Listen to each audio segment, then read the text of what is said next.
Go. My name is Alyssa Raymond, and this is my audience, Kaylee, Sydney, and Rob. Hi. January of 1692 marks the beginning of one of the deadliest witch hunts in the history, the Salem witch hunt trials. It all started when two young Salem girls began having unexplainable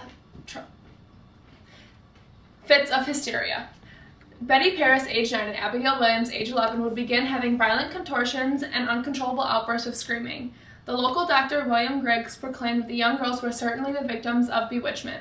I am here today to explain to you the possible medical explanation of the beginning of the witch hunt trials and the rise and the fall of the actual trials. It began when the two young girls began having fits of hysteria. Shortly after, 8 more young girls showed the same exact signs of illness through the same exact bizarre behaviors. Outbreaks of ergot poisoning, an illness represented by the same symptoms, began in Europe around the same time that the bewitchment symptoms began in Salem. Ergot poisoning could be the medical explanation to the symptoms that the girls were experiencing. According to an article in the Salem Journal, the farmland conditions in the western part of Salem match perfectly with the environment that the ergot virus grows on. The poison grows in rye, the staple crop of Salem at the time of the witch hunt trials. This poison grows in rye and thrives in warm, damp, swampy places, just like the western half of Salem, which is ironic because 30 of the 32 afflicted victims lived in the western part of Salem, which means that they got their grain from the same exact area, which means that the grain would have been infected. Symptoms of ergot poisoning include hallucinations, muscle spasms and contractions, the crawling sensation, which means that they feel like somebody is taking control of their body from the inside out, and confusion, delusion, and contorting and twisting the body in pain. These symptoms are almost an identical match to those being claimed as the symptoms of bewitchment in Salem. These symptoms are the beginning of the Salem witch hunt outbreak. The two afflicted young girls claimed to be tormented by specters, which were invisible to all except for those whom they were attacking. Tituba, who was a Native American, was Paris's household slave, and she was the first to be accused by the two young girls. Following Tituba's accusations, Sarah Osborne was the next to be accused by the two young girls. She was a bedridden woman who was plagued by illness. Sarah Good was then the third and final woman to be accused by these girls of witchcraft. Good was a homeless woman who was known in Salem for her sharp tongue and her attitude. Upon the accusations, Tituba was the only of the three to confess to the crimes, whereas Good and Osborne denied.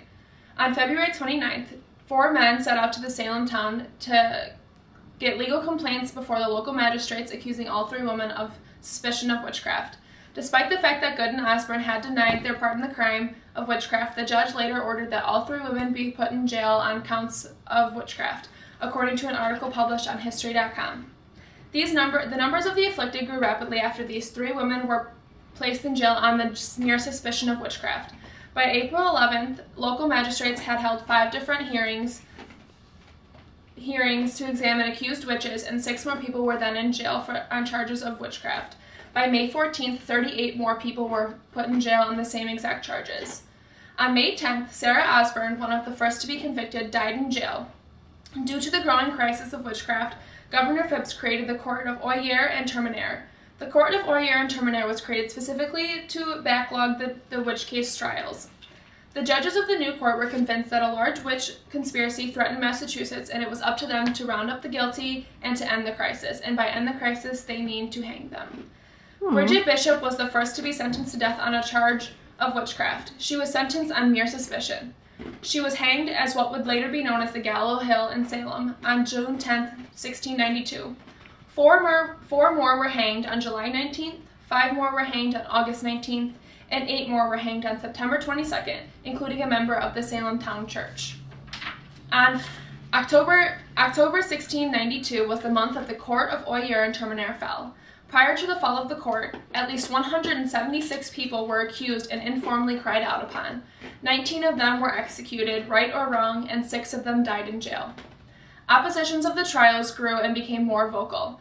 The speed of the trials and the fact that every single person accused of witchcraft was actually indeed charged and put in jail or sentenced to death.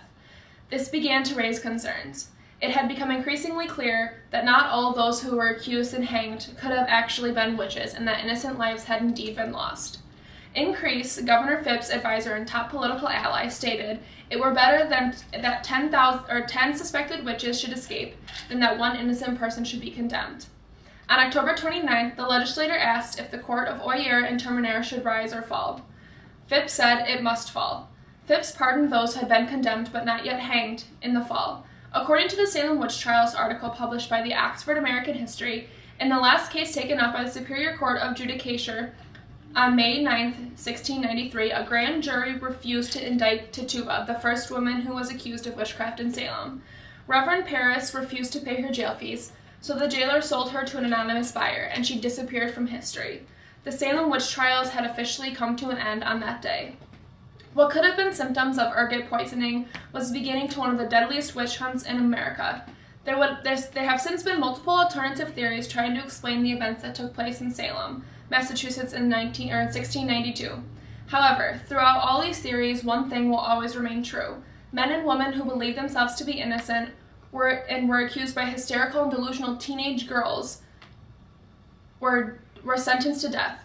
Some of the innocent people were wrongly accused, were sentenced to jail, died in jail, while others were sentenced to death and hanged in the gallows. The truth behind the Salem witch trials may have been bewitchment, or there may have also been a medical explanation for the symptoms that the girls were experiencing, which would prove that a huge miscarriage of justice had been perpetrated. It is up to you to choose which you believe.